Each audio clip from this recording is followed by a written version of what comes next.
Hey y'all, hey, we are back for another review of Ruthless. We're on season 5, episode 7, entitled Revelations. And we are back. Last week we were at a supper to celebrate the new Daikon, aka River. And he has replaced his seat with Callie's to honor the children because he knows that Ruth is trying to take him off the planet, right? And so Callie's about to eat the food and Ruth is like screaming and damn near crying, and she's like, no, under the guise of, hey, your Highness, no one's supposed to eat before you. I won't allow it. And so the Highness insists, like, hey, let her eat. It's fine. Settle down. And she has no choice but to settle down. She's gonna give herself away. And so Callie takes a few bites of the soup or whatever it is that they're eating, and River is just kind of sitting there gloating, knowing that he has gotten hip to what Ruth is planning by way of Elder Mother kind of tipping him off. And so she's in shambles because she wasn't aware that he had switched out the soup or switched out the poison or whatever. And so River's kind of gloating like an idiot, and then he tells Ruth, like, hey, that was your warning. Don't try to unalive me again, because you see I can meet you where you at. So don't do that. Okay, later on during the dinner, the Heist is complimenting Ruth and River, telling them that, hey, this is the best flock I've ever had, and this is bliss, and this is what I've always wanted for my people. And thanks to you two, I have what I've always wanted. Not knowing his right and his left hand, people hate him the absolute most and want to be the furthest away from him, but here we are. Either way, Ruth, and then he tells Ruth, like, hey, we should do this once a month, pick one of the people from the flock and we will celebrate them, just to kind of keep morale high. And of course, River is all for it because that just means that there's more for Ruth to have to do to put on her plate, to keep up her guys, that's going to keep her occupied, and kind of, affect her other plans that she has going on, I'm sure. Either way, we're going to move on. Elder Mother notices that Daikon, is dazed out. He's still enraged at the fact that he's lost his position, as the Heist's right-hand man. And so he claims that he's fine, he's good, wherever the Heist is placing me, I'm happy with. And Elder Mother knows, like, sir, you're not, Anthony. Like, just settle down. And so the Elder Mother tells him, she confides in him and tells him that she took the happy pills that she put in the Heist's food because she basically wants Ruth to suffer since Ruth got her kicked out of her place, her beloved place in the kitchen. And so he reminds her, like, hey, you're a nurse and you know that it's very dangerous for him to be without his antipsychotics. So this is what she has been putting in his food. I don't know that it was confirmed in any other places, but this is my confirmation that, hey, he's been given antipsychotics by way of Marva, Elder Mother, and Anthony kind of conspiring to get that prescription filled to keep him on his meds for these last years. And of course, makes sense because Elder Mother was the jailhouse nurse, and she bought into this Raku thing while they were in jail, and she quit her job to come be with the Raku child. And so to be with the Rakadushi, the camp or whatever. And so she knows what his medications is. Now, I don't know how y'all feel in the prescription when old boy does not believe that he's even on any medication, but here we are.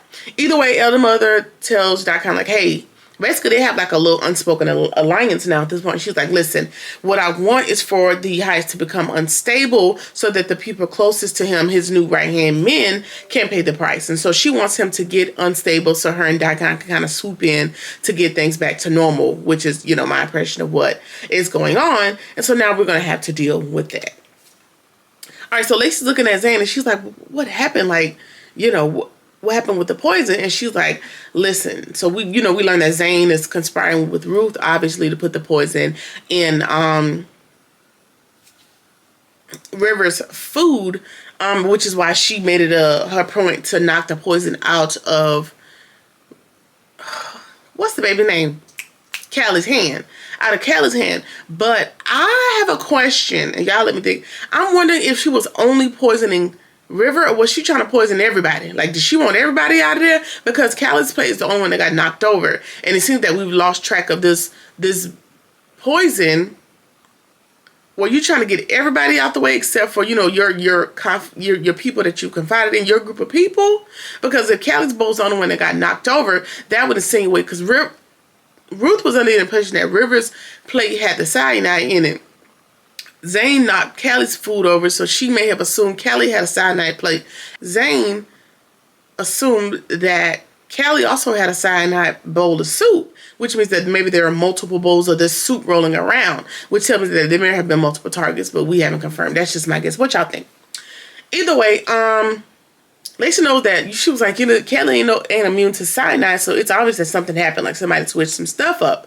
And Zane thinks that River has figured it out and he switched it out somehow, which puts them back on target. So Lacey's like, listen, we got to switch gears. I got the password. We need to figure out this money situation. And yeah, I wouldn't be focused on no cyanide either. I'd be focused on how to get to that bank to get that money, especially while Joan is laid up in the hospital now. She makes it out okay, then you'll get a little cut. But girl, I'm going on with the mission and keep the money alive. I said, okay, so the Heist and Ruth are cuddled up, the next morning, and they're just sitting there. All of a sudden, he starts freaking out, like he's seeing something. He's pointing off into the distance, and he's like, mumbling. It's not really clear what he's saying, and he's starting to hallucinate because he's not on his antipsychotics, and he's seeing some woman, which we're going to presume to be, I don't know, his mom. I didn't really figure out who that woman is, but he's hallucinating about some woman. And he tells Ruth, like, hey, I need to eat something. And he sends her off to get the food because the elder mother's now back in the kitchen. But we all know that his happy pills, his antipsychotics are not in that food. So he's going to continue to, be even more erratic, and he's going to be detoxing from his medication, and so things could get very much diabolical if we don't get this man his medication. So hopefully Daikon can do that to kind of keep him at bay, because he's going to become a target by the end of this episode as well. And so while he was on board by way of being a bystander on board with Elder Mother's plan, when you at the butt end of a sword, it's kind of hard to keep up, your little plan that you got going on in the rear, but we'll get into it.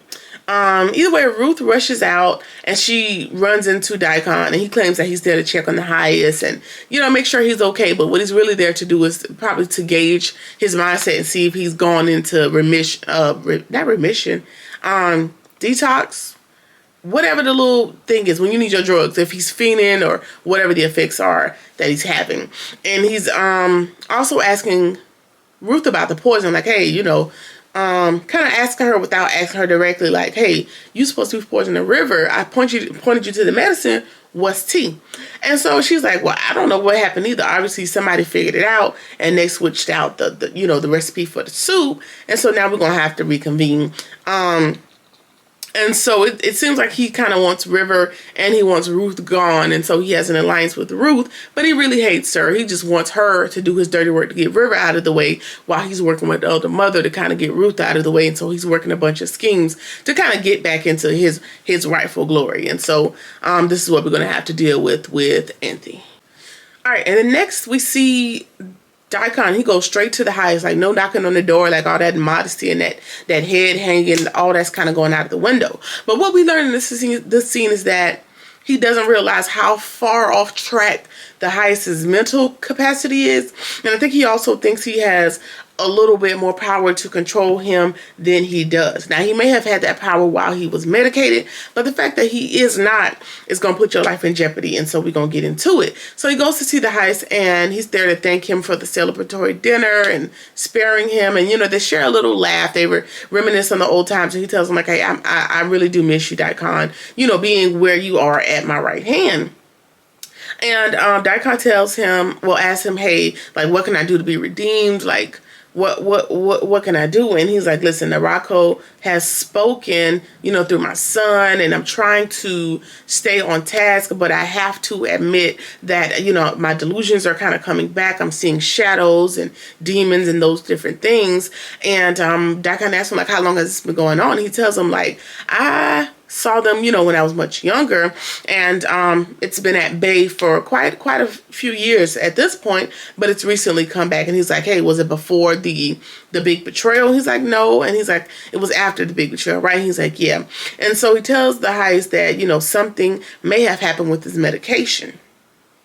And the heist had no idea that he was on medication. And of course, he is grossly offended at the thought that Daikon would even think that he's on medication. He's like, you know, do you think I'm unstable? You trying to tell me I'm crazy? You trying to say I'm not as great as I am or whatever? And then he grabs that sword that he keeps not far from him, and he is unhinged. Like, he swings it at Daikon. He's literally jabbing at him. Like, he is trying to end, Anthony Daikon, whatever you want to call him, as we know him. And he's able to catch up with him and kind of get it around his neck. And he's about to send him on to be with the Raku. And he's like, I'm not afraid, but I didn't mean medication. I meant like the latest batch. Of course, the latest batch being the drugs, whatever that drug of choice is. He's like, maybe something's wrong with that batch of drugs. He was like, no, we tested it, remember? Like, and he was like, maybe some of the effects, are take a longer time to take effect. So, let's test the batch again and make sure everything is okay. And so he's kind of able to talk the highs down.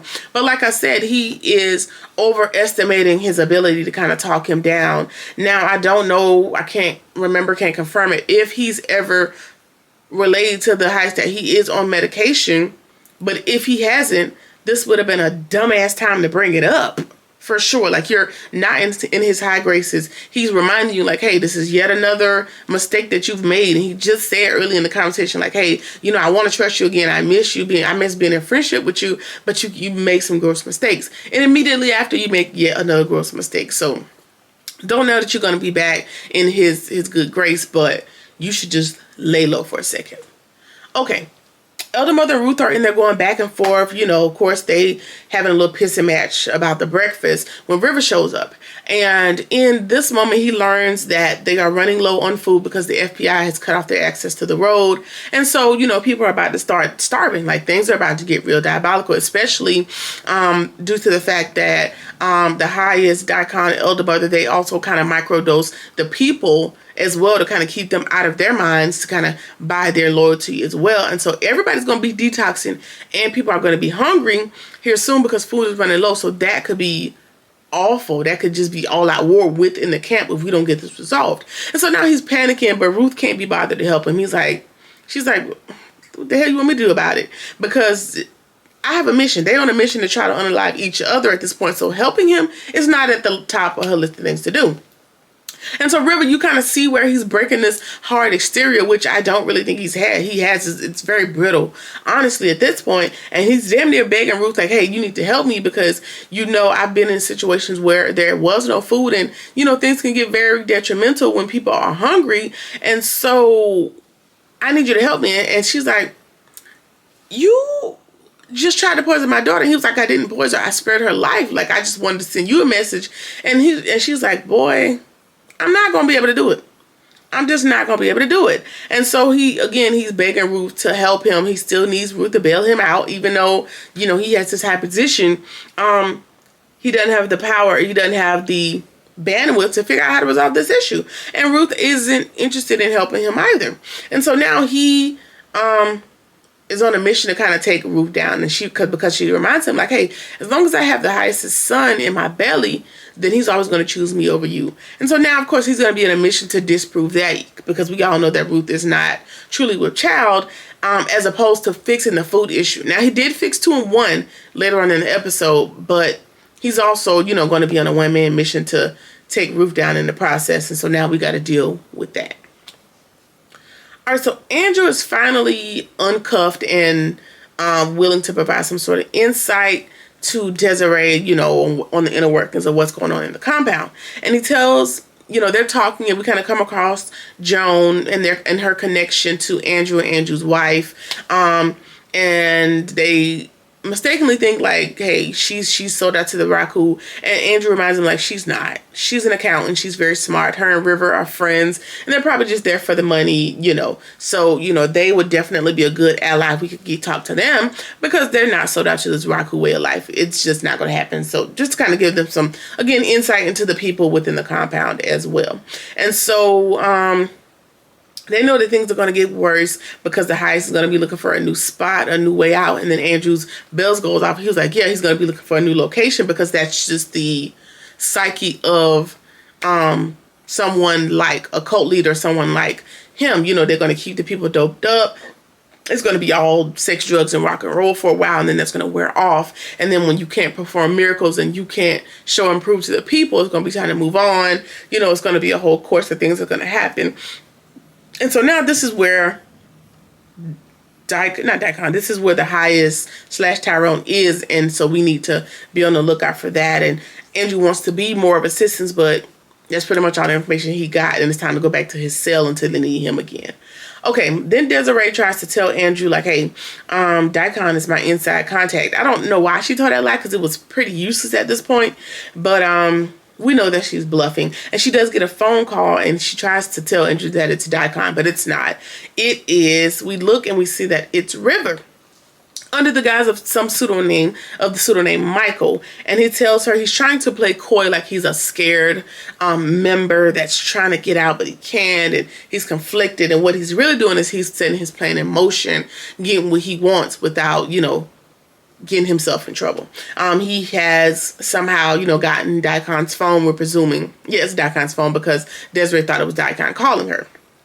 And he tells her that, you know, they're running out of food and all hell's about to break loose, because once the Heist realizes, you know, that we're out of food, he's going to start unaliving people that are not fit to fight. And that could include me, you know, could be a lot of other people. But if you're not fit to fight for the Raku, he's going to take you off the planet. And so she has to concede, because she realizes, you know, these people are going to be in a life or death situation if food is not obtained. And so Desiree is promising to deliver food. And he said, hey, can I also text you a list of medical supplies, because we need those as well. And so he offers to text her a list of things, and we'll see by the end of the episode what she does deliver. And she asked him for something in exchange, and she asked for the children, and he's like, listen, he loves those children too much to offer them up, but what I can give you in exchange is the FBI agent Malcolm. I know where he's hiding. Now, we ain't seen Malcolm in 1,000 weeks, so I don't even know that Malcolm is still alive or not. We haven't seen him, but he claims to know where Malcolm is hiding, even though I thought I saw Malcolm in the bear trap, which means he may be back on the compound somewhere. Whatever. Either way, he offers Malcolm up in exchange. All right, and so we see Manny deliver the medical supplies that River asked for. We don't see him actually exchange Malcolm, so maybe that'll happen next week. We'll see. Either way, inside the medical supplies is a machine. And I thought it was maybe some sort of torturous device for Joan, but the FBI wouldn't deliver that. And so, using my good noggin, I figured that whatever that machine is, he's very happy to have it. And then he states, hey, the truth is going to be revealed. The truth shall be revealed now. And so that gave me the thought, what you trying to reveal so bad?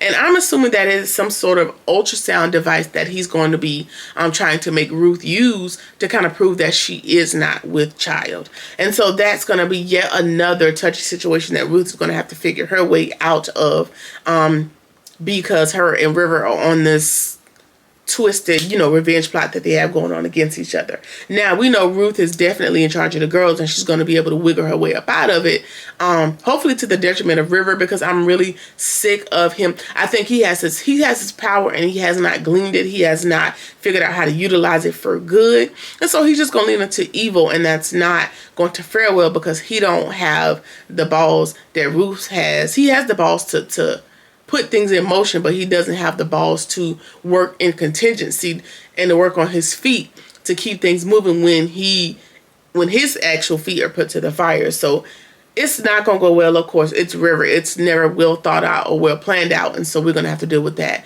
in the coming episodes. Either way, that's what we got going on this week. That's been episode 7. Let me know what you think about it in the comments. We'll talk about it there. Like, comment, share, subscribe, or whatever it is that you feel like doing. And I'll see you in the next one. Peace.